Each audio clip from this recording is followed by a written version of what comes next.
you don't follow proper protocol and I become infected, can I still sue you, even though I signed this waiver? You always have the right to sue. Access to court is a fundamental right. What's going to change is whether or not it'll be a successful lawsuit, and that will change and be determined based on the facts. These liability waivers are essentially raising the burden. So now, before COVID-19, ordinary negligence was what was in play. But these liability waivers are protecting businesses, adding an extra layer of protection, and basically saying you can be ordinarily negligent, but you can't be grossly negligent. You can't have willful or intentional misconduct.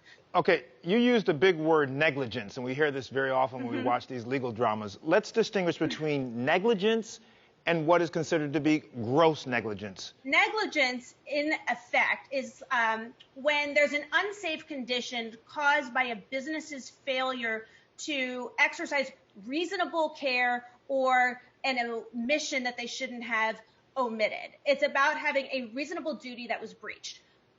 For example, a hair salon might require masks to be worn by customers, but failing to enforce the CDC guideline of wearing those masks might be considered negligent on behalf of the salon.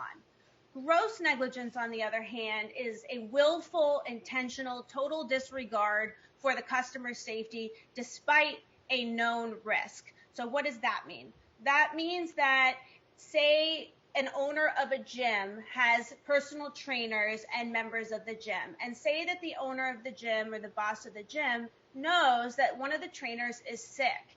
And as the legal representative of the gym, the owner looks the other way and allows the trainer to train the member, and the member gets sick with COVID-19. That would be willful misconduct and intentional disregard for the safety of the public. So that's the difference. It's one's ordinary negligence or like lack of reasonable care, maybe unintentionally ignoring the guidelines, and the other one is intentional, willful, grossly negligent. You know, what's gross is a heightened level of negligence. And to button this point up, what you're saying is even if you sign one of these COVID-19 waivers, you still have grounds for something if it's gross negligence.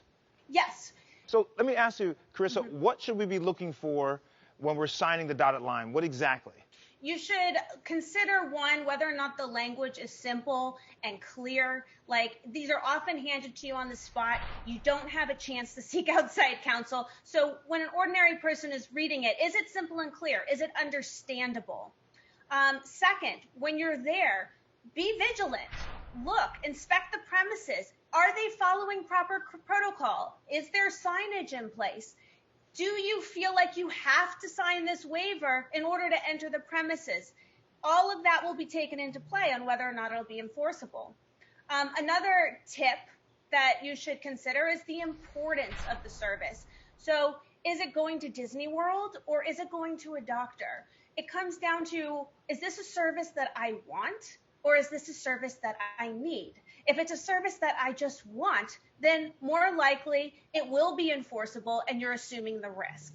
If it is a service that you need, like going to the doctor, and they're forcing you to sign this in order to see the doctor when your life might be at stake and you need to see the doctor anyway, then the waiver may be less enforceable in a court of law because that's a service you need. Carissa, this is great information. You know, a lot of schools, by the way, are making parents sign these waivers. There's a lot of confusion, and I think it's important that people should know that even if you do sign these waivers, that does not mean that you've taken away your right down the road to pursue a lawsuit in the event that something happens. Thanks for breaking down all the legalese and, of course, giving us all your expertise.